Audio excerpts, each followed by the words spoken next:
এই গল্পের যারা মানে রিডার আছেন বা যারা এই গল্পটা পড়ছেন তারা জানুক I planned to pay back.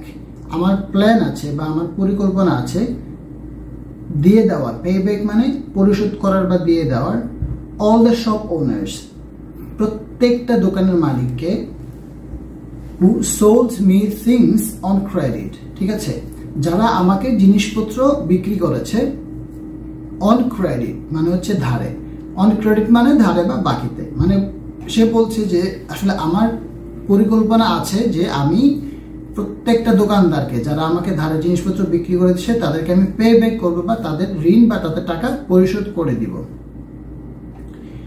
If I win the bat for the old gentleman, আমি যদি সেই বৃদ্ধ ভদ্রলোকের জন্য এই বাজিটা জিতি, আমি ভাবলাম